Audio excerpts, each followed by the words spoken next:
Hello friends, welcome to Grewal tutorial. आज मैं आपको BEd first year paper 2 contemporary India and education unit first का next part कराने जा रही हूँ। आइए अब हम स्टार्ट करते हैं। आज का हमारा क्वेश्चन है, describe the policies act and provisions related to education with special reference to class, caste, tribe, religion and gender. It means कि जो भी हमारे वर्ग हैं या जाति हैं, जनजातीय हैं, धर्म या लिंग, इन सब के आधार पर जो भी हमारी पॉलिसी हैं, एक्ट हैं, प्रोविज़न्स बनाए गए हैं एजुकेशन से रिलेटेड, उनके बारे में वर्णन करें। इस क्वेश्चन को हम पार्ट्स में डिवाइड कर करेंगे। इट मीन्स कि जैसे कि caste, class, tribe, religion and gender, इस तरीके से हम इसको डिवाइड करके पॉलिसी, एक्ट वगैरह के रिगार्डिंग स्टडी करेंगे। आइए अब हम स्टार्ट करते हैं आज का फर्स्ट पार्ट। सबसे पहले the weaker section of the society क्या होता है, हम ये जानते हैं। वीकर सेक्शन हम सोसाइटी का उसे मानते हैं जो कि सोशली डिप्राइव्ड है, यानी कि जिसको सामाजिक रूप से अलग रखा गया है, साथ के साथ कल्चरली डिप्राइव्ड है, यानी कि जिनको सांस्कृतिक रूप से अलग किया गया है, और इकोनॉमिकली डिप्राइव्ड, यानी कि जिनकी आर्थिक स्थिति के अकॉर्डिंग उनको अलग रखा गया है, उसको हम weaker section of the society मानेंगे। यानी कि weaker section of the society में क्या इंक्लूड है? Socially deprived, culturally deprived and economically deprived. अब आता है हमारा next part. It was Dr. B.R. Ambedkar who fought to abolish the inequality of the status in this society, culturally, economically and politically deprived members. These members of the societies are, यानी कि doctor B.R. Ambedkar ji थे, उन्होंने इसके खिलाफ लड़ाई लड़ी।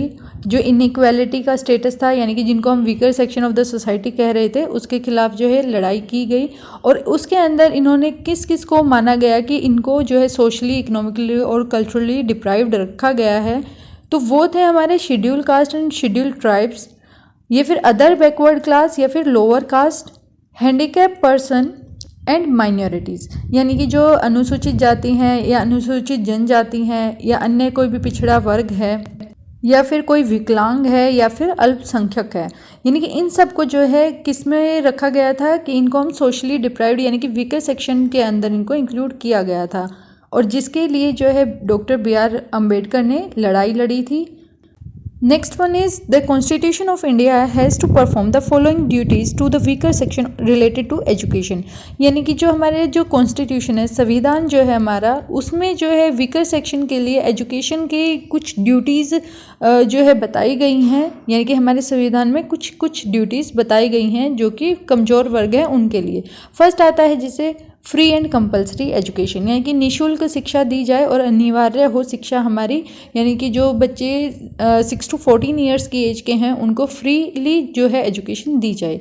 Next आता है freedom for providing religious education और religious workshop in certain educational institution, यानी कि जो भी हमारे एजुकेशन की संस्थाएं हैं उन पर धार्मिक शिक्षा और धार्मिक कार्यशाला प्रदान करें, यानी कि वो इजीली अपनी एजुकेशन को रिलीजन के अकॉर्डिंग ले पाएँ। नेक्स्ट आता है education of the minorities, their rights to establish and administered educational institution.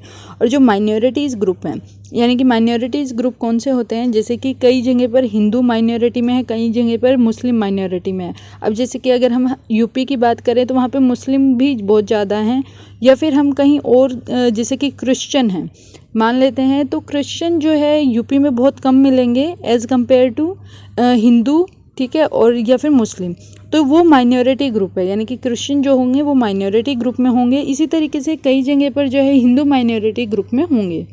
जो हमारे माइनॉरिटीज़ हैं उनको भी अधिकार दिया जा रहा है कि वो अपने एजुकेशन इंस्टीट्यूशंस को एस्टेब्लिश करें। नेक्स्ट आता है educational function of government at various level, यानी कि गवर्नमेंट को भी अलग अलग फंक्शन करने होंगे एजुकेशन से रिलेटेड, जो कि माइनॉरिटीज़ के लिए या फिर weaker section of the society के लिए होंगे।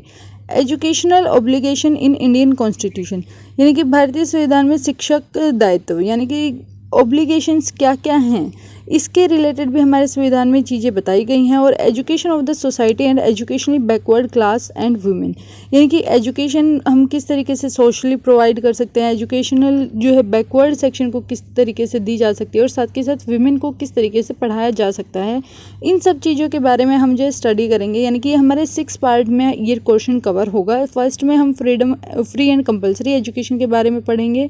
नेक्स्ट पार्ट के अंदर हम freedom for providing religion education and religious workshop in certain educational institution, यानी कि इन सब चीज़ों के बारे में हम स्टडी करेंगे नेक्स्ट पार्ट्स में। आपको ये वीडियो कैसी लगी मुझे कमेंट में ज़रूर बताएं। अपने फ्रेंड्स के साथ ज़्यादा से ज़्यादा शेयर करें और आपको अगर कोई डाउट है तो वो भी आप कमेंट में ज़रूर पूछें। Thanks for watching.